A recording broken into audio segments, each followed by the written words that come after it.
আমরা পরের স্লাইডে যাই। এখন কেউ বলতে পারেন যে ভাই ভাই এত কিছু বলতে চান না, যে কথাবার্তা, ঠিক আছে, রাষ্ট্র এবং ধর্ম দুটো খুবই ভিন্ন জিনিস। রাষ্ট্রের কখনো ধর্ম হয় না, মানুষের ধর্ম হয়। তো এখন এটা আসলে মানে এই ছবিটা যারা আঁকছে তারাও মনে করেন যে কলা বিভাগের ছাত্র, আর এই কথাগুলো যারা বলে তারাও কলা বিভাগের ছাত্র। কিন্তু যারা বিজ্ঞানকে ভালোবাসে তাদের জন্য আমরা একটা স্পেশাল কোর্টের ব্যবস্থা করছি। আলবার্ট আইনস্টাইন, ঠিক আছে, উনি একটা কথা বলছে যে those who believe that politics and religion do not mix understand neither. যারা বিশ্বাস করে যে রাজনীতি এবং ধর্ম কখনো মিশে না, তারা আসলে বোকা, দুটার একটাও তারা বোঝে না। তো এটা কিন্তু বাস্তবতা ভাই। যে কোনো একজন লোককে আমি মুসলমান কেন বলি? সে দাঁড়িয়ে রাখে, টুপি পরে, সে জুমার নামাজ পড়ে, সে ইসলামের যে আইনগুলো আছে সে আইনগুলো অনুসরণ করে, এই কারণে সে মুসলমান।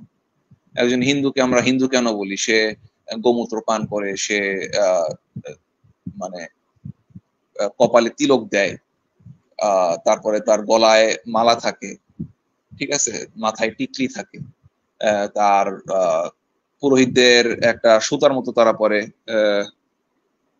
কি যেন নাম এই মুহূর্তে, পৈতা পৈতা পরে, ঠিক আছে। হিন্দুরা তার মাথায় সিঁদুর দেয়, মহিলারা হাতে শাখা পরে। তো এই আইনগুলো তারা ফলো করে, এই কারণে তারা হিন্দু। আর যারা নিজস্ব বানোয়াট এবং মনের খেয়াল খুশি মতো কোনো একটা আইনের ফলো করে, তারা বানোয়াট ধর্মের অনুসারী। তো একইভাবে যদি আমরা এই উপমাটা রাষ্ট্রের ক্ষেত্রে নিয়ে আসি, যে রাষ্ট্রে চুরি করলে চোরের হাত কেটে দেওয়া হয়, ধনী হলেও, ধনী চোরের, তাদের সেই রাষ্ট্রটা ইসলামী রাষ্ট্র, কারণ সে ইসলামী আইন ফলো করে। যে রাষ্ট্রটা মনে করেন যে অসমবর্ণের বিয়ে, অসবর্ণের বিয়ে, যেমন মনে করেন যে আপনার অনুলোমা প্রতিলোমা, ঠিক আছে, কোনো শূদ্রের সাথে কোনো ব্রাহ্মণের বিয়ে হয়েছে, কোনো বৈশ্যের সাথে কোনো ক্ষত্রিয়ের বিয়ে হয়েছে, তো এরকম হইলে এই কাজগুলো যখন তারা করে তখন যে আপনার মৃত্যুদণ্ড দেওয়া হয়। তো যে রাষ্ট্রটা এই কাজটা করে সে রাষ্ট্রটা হিন্দু আইন ফলো করে, তো সেটা হিন্দু রাষ্ট্র। আর যে রাষ্ট্র তার নিজের ইচ্ছা মতো একটা বানোয়াট জিনিস বানায়, বানোয়াট আইন বানায়, নিজের ইচ্ছা মতো একটা মনে করেন বানায়, ওইটা অনুসরণ করে, ওইটা বানোয়াট রাষ্ট্র, বানোয়াট ধর্ম অনুসারী। তো মেলানো যায় না। কে বলছে?